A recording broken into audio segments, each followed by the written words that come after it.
Salam selamat hari Minggu bagi kita semuanya, saudara-saudara yang kami kasihi dalam Kristus Yesus. Kita bertemu pada hari ini dalam khotbah Minggu tanggal 20 September 2020 atau Minggu ke-15 setelah Trinitatis. Sebelum kita mendengar firman Tuhan, marilah kita berdoa. Tuhan Allah Bapa kami yang di surga, kami akan mendengar firman-Mu. Penuhilah hati kami dengan Roh-Mu yang kudus, sehingga firman-Mu dapat berakar, bertumbuh dan berbuah dalam hidup kami. Dalam nama Yesus kami telah berdoa. Amin. Saudara-saudara yang terkasih di dalam Kristus Yesus, firman Tuhan bagi kita diambil dari kitab Injil Lukas pasal 17 ayat 26 sampai ayat 37. Demikian firman Tuhan. Dan sama seperti terjadi pada zaman Nuh, demikian pula lah halnya kelak pada hari-hari anak manusia. Mereka makan dan minum, mereka kawin dan dikawinkan, sampai kepada hari Nuh masuk ke dalam bahtera. Lalu datanglah air bah dan membinasakan mereka. Demikian juga seperti yang terjadi di zaman Lot, mereka makan dan minum, mereka membeli dan menjual, mereka menanam dan membangun. Tetapi pada hari Lot pergi keluar dari Sodom, turunlah hujan api dan hujan belerang dari langit dan membinasakan mereka semua. Demikianlah halnya kelak pada hari di mana anak manusia menyatakan dirinya. Barang siapa pada hari itu sedang di peranginan di atas rumah, dan barang-barangnya ada di dalam rumah, janganlah ia turun untuk mengambilnya. Dan demikian juga orang yang sedang di ladang, janganlah ia kembali.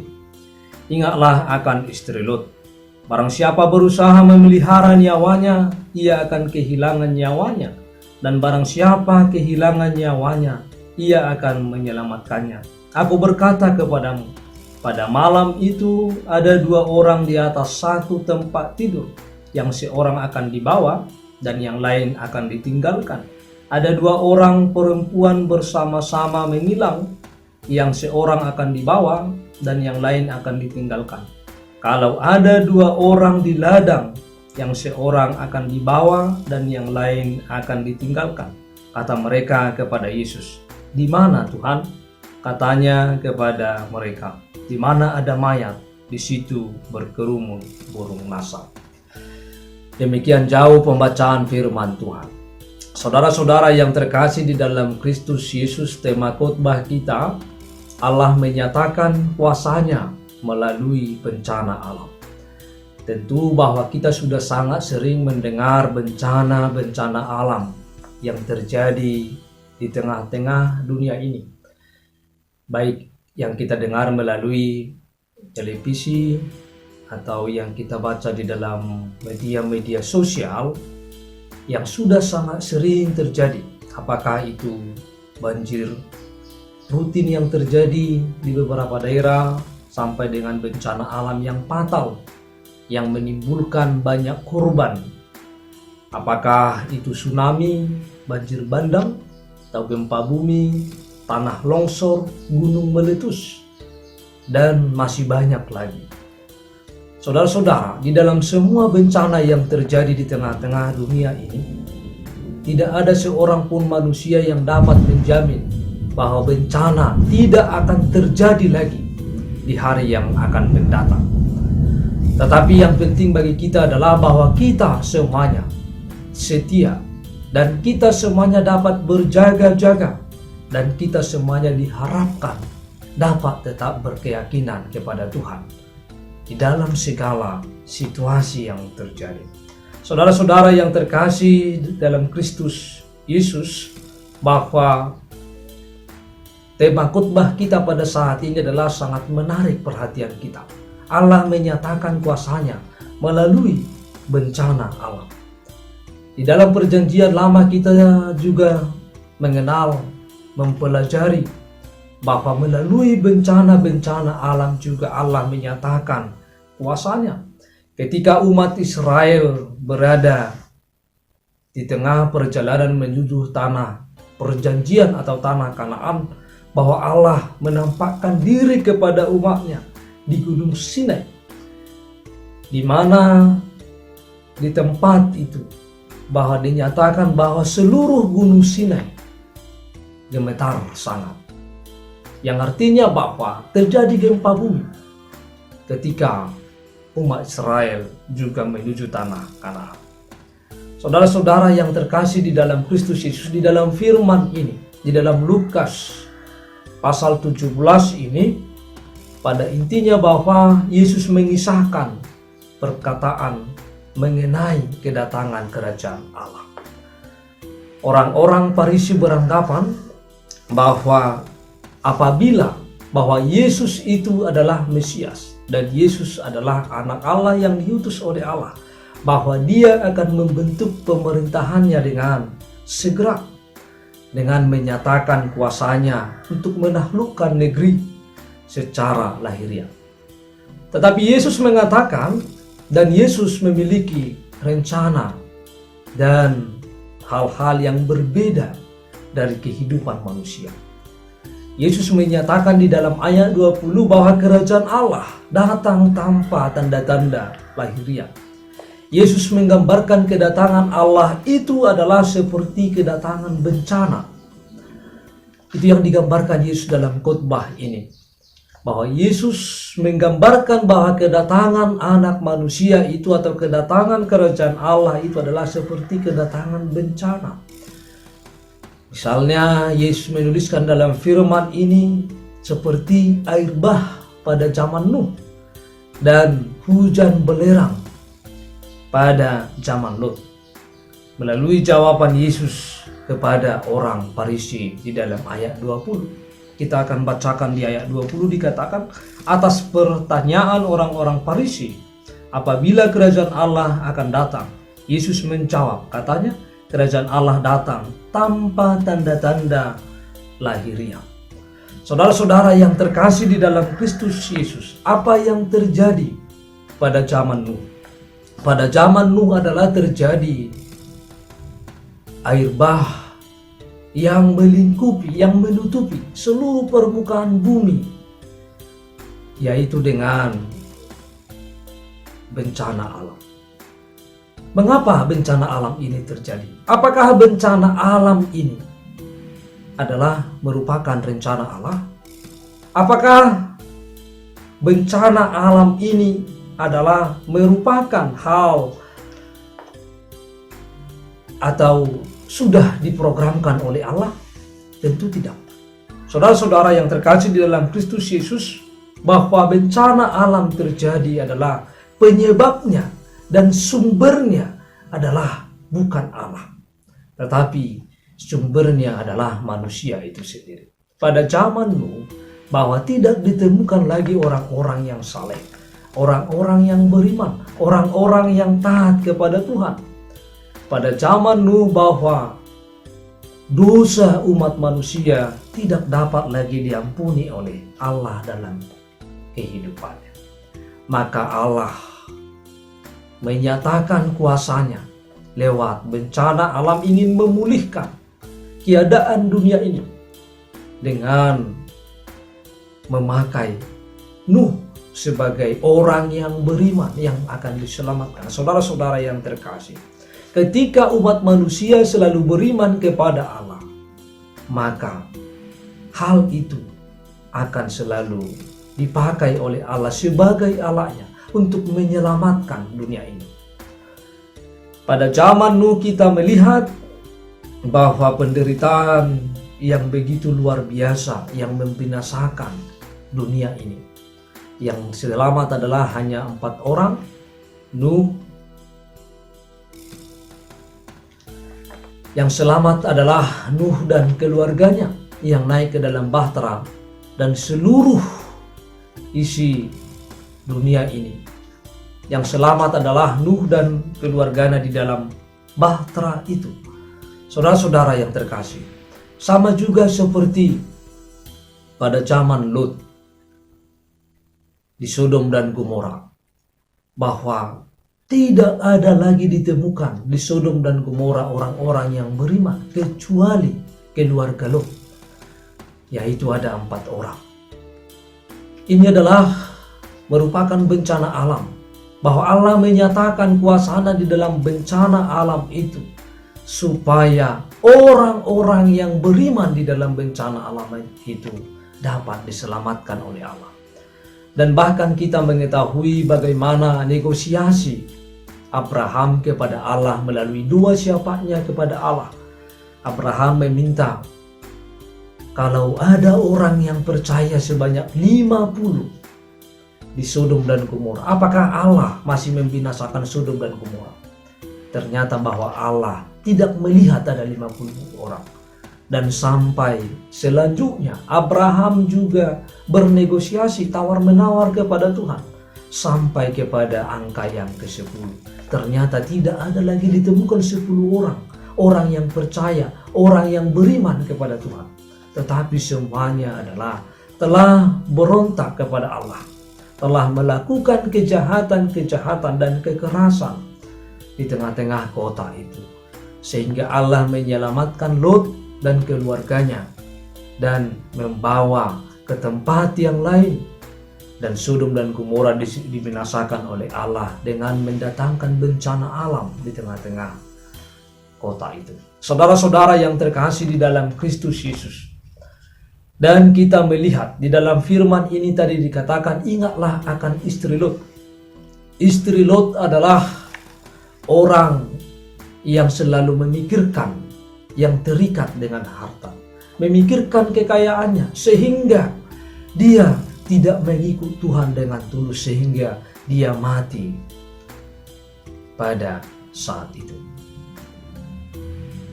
Dia berusaha menyelamatkan nyawanya, tetapi dengan cara memikirkan harta, memikirkan kekayaannya, memikirkan tempat tinggalnya yang dia tinggalkan. Padahal Allah telah menyuruh mereka untuk keluar dari Sodom itu, dari Gomora itu. Tetapi ketika mereka berjalan, bahwa istri Lot pada saat itu tidak tulus mengikut Tuhan dalam kehidupannya, tidak ikhlas mengikut Tuhan, tetapi dia memikirkan harta yang dia tinggalkan, harta yang ada di tempat kediamannya sebelumnya. Saudara-saudara yang terkasih, lalu yang selanjutnya di dalam nats ini kita melihat bahwa walaupun ada hubungan saudara yang sangat dekat, walaupun ada hubungan saudara yang begitu erat dari tengah-tengah dunia ini, bahwa Allah tidak akan dibatasi untuk rencananya di tengah-tengah dunia ini, untuk menyatakan kuasanya di tengah-tengah dunia ini. Tidak dibatasi oleh harta, tidak dibatasi oleh kedekatan, tidak dibatasi oleh kekeluargaan, tidak dibatasi oleh kekayaan. Kita melihat dengan sangat jelas dalam nats ini bahwa melalui firman ini kita melihat bagaimana Allah menyatakan kuasanya tanpa kita melihat dalam nas ini bagaimana Allah menyatakan kuasanya melalui rencana-rencana Allah di dalam setiap kehidupan kita, tanpa dibatasi oleh setiap pikiran manusia, tanpa dibatasi oleh kekayaan manusia. Saudara-saudara yang terkasih di dalam Kristus Yesus, sesuai dengan tema kita pada saat ini, Allah menyatakan kuasanya melalui bencana alam. Apapun yang terjadi di tengah-tengah dunia ini, bahwa semuanya itu adalah atas sepengetahuan Allah. Tetapi apakah bahwa sumber atau penyebab malapetaka adalah Allah? Tentu tidak. Tetapi penyebab malapetaka yang terjadi di tengah-tengah dunia ini adalah bisa karena ulah manusia. Mengapa demikian? Karena dengan ulah manusia kita dengan jelas melihat bahwa air bah terjadi karena umat manusia telah berdosa kepada Tuhan. Dan Sodom dan Gomora dihukum oleh Allah, dibinasakan oleh Allah. Karena sudah begitu banyak kekerasan, sudah begitu banyak kejahatan di Sodom dan Gomora yang dilihat oleh Allah. Oleh karena itu bahwa dalam nats ini, bahwa bencana alam terjadi, itu adalah karena ulah manusia. Dan kerajaan Allah datang seperti bencana alam yang dinyatakan Yesus dalam firman ini. Oleh karena itu ada beberapa hal yang dapat kita petik dalam firman ini. Yang pertama adalah seperti istri Lot. Di dalam firman ini tadi dikatakan di dalam ayat 32, ingatlah akan istri Lot. Saudara-saudara yang terkasih, istri Lot sudah mau diselamatkan oleh Allah. Tetapi pada akhirnya bahwa istri Lot adalah menjadi tiang garam. Penyebabnya adalah bahwa dia berusaha menyelamatkan nyawanya dari bencana, dia berusaha menyelamatkan nyawanya dari hukuman Allah, tetapi yang terjadi adalah bahwa dalam kehidupannya dia selalu terikat dengan hal-hal yang duniawi. Dia terikat dengan harta duniawi. Dia tidak ikhlas meninggalkan hal-hal yang duniawi. Sehingga dia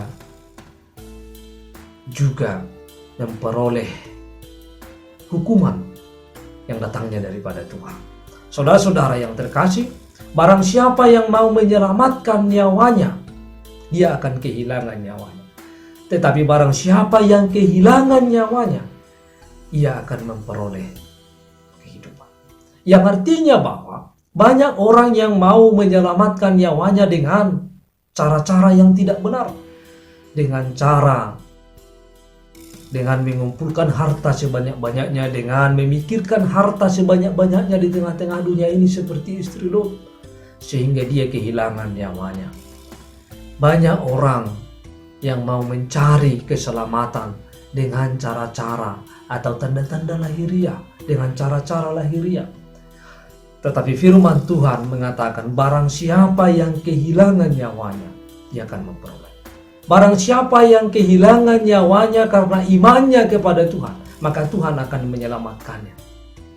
Saudara-saudara yang terkasih di dalam Kristus Yesus, melalui bencana alam juga kita dapat belajar untuk melihat, bukan hanya sekedar ketika terjadi bencana alam maka kita hanya sekedar memberi pertolongan, memberi bantuan kepada orang-orang yang ditimpa oleh bencana alam. Tetapi kita juga semuanya sebagai umat Allah, bahwa kita harus mengintrospeksi diri, mengintrospeksi perilaku kita, mengintrospeksi perbuatan kita di hadapan Tuhan. Apakah kita sudah melakukan yang benar? Sudah didapati Tuhankah kehidupan kita yang hidup tetap percaya, hidup tetap setia dan taat kepada firman Tuhan dalam kehidupan kita sehari-hari? Saudara-saudara yang terkasih, penting bagi kita bahwa kita tetap melakukan dan mampu tetap setia kepada Tuhan sampai kedatangan Yesus yang kedua kali. Jemaat yang terkasih di dalam Kristus Yesus, bahwa kerajaan Allah seperti bencana alam. Kerajaan Allah seperti hal-hal yang dasar yang akan diperbuat Allah ke tengah-tengah dunia ini. Oleh karena itu, apapun yang terjadi di tengah-tengah kehidupan kita sehari-hari, biarlah kita dapat memperbaiki diri, dapat bertobat, dapat meninggalkan hal-hal yang duniawi di tengah-tengah dunia ini. Saudara-saudara yang terkasih, bahwa firman Tuhan telah disampaikan pada zaman Nuh, tetapi tidak ada orang yang mau mendengar. Seolah-olah semua orang tuli. Tidak ada orang yang menghiraukan firman Tuhan. Tetapi ketika terjadi bencana, bahwa tidak ada lagi yang bisa diselamatkan kecuali orang yang beriman. Pada zaman Lot juga bahwa firman Tuhan telah disampaikan kepada orang-orang yang ada di Sodom dan Gomora, tetapi mereka tidak ada pertobatan, tidak ada perubahan di dalam kehidupannya sehari-hari. Oleh karena itu, bahwa kita sebagai orang yang beriman dan percaya kepada Tuhan dalam kehidupan kita, biarlah kita terus mengintrospeksi diri, dapat mengubah diri, dapat bertobat, dapat melakukan yang terbaik bagi Tuhan di dalam kehidupan kita sehari-hari. Saudara-saudara yang terkasih di dalam Kristus Yesus, Tuhan tidak pernah merencanakan hal yang paling buruk untuk terjadi dalam kehidupan kita. Tetapi Tuhan selalu merencanakan yang terbaik dalam kehidupan kita.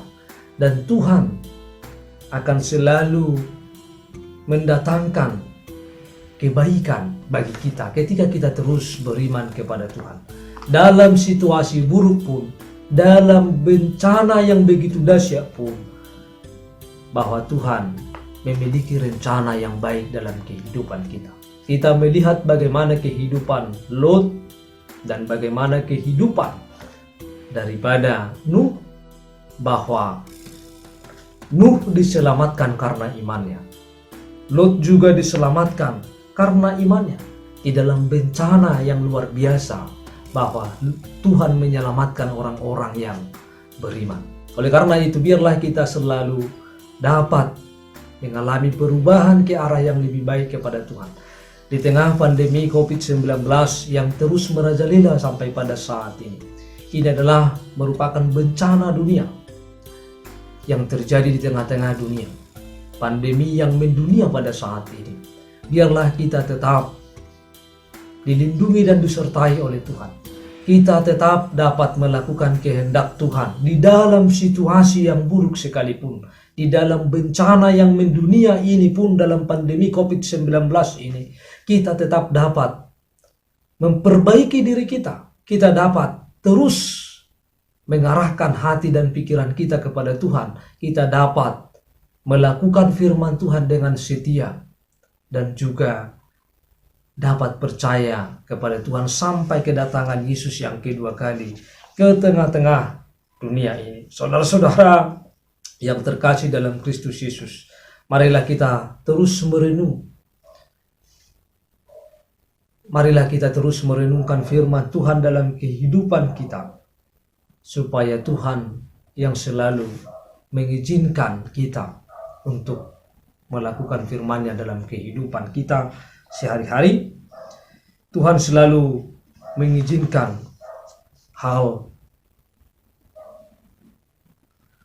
di tengah-tengah kehidupan kita. Terkadang bahwa Tuhan mengizinkan hal buruk terjadi dalam kehidupan kita, supaya kita tetap menyadari, dan supaya kita tetap setia, dan supaya kita tetap taat kepada Tuhan dalam kehidupan kita. Situasi apapun yang terjadi, apakah itu bencana alam atau situasi yang buruk yang terjadi dalam kehidupan kita, mari kita tetap setia kepada Tuhan dan tetap melakukan yang terbaik bagi Tuhan, dan tetap mengintrospeksi diri untuk dekat kepada Tuhan, karena Tuhan memiliki rencana yang lebih baik, yang lebih indah di tengah-tengah kehidupan kita. Shalom dan selamat hari Minggu bagi kita semuanya. Mari kita berdoa. Tuhan Allah Bapa kami yang di surga, kami telah mendengar firman-Mu. Biarlah kuasa Roh Kudus-Mu yang terus menerangi hati dan pikiran kami, sehingga firman-Mu dapat kami lakukan dalam kehidupan kami. Situasi apapun yang terjadi di tengah-tengah kehidupan kami, itu semuanya atas sepengetahuan Tuhan, tetapi izinkan kami untuk selalu dapat datang ke hadirat-Mu, dan Engkau selalu menolong kami untuk melakukan yang terbaik bagi-Mu. Di dalam nama Kristus Yesus kami telah berdoa. Amin.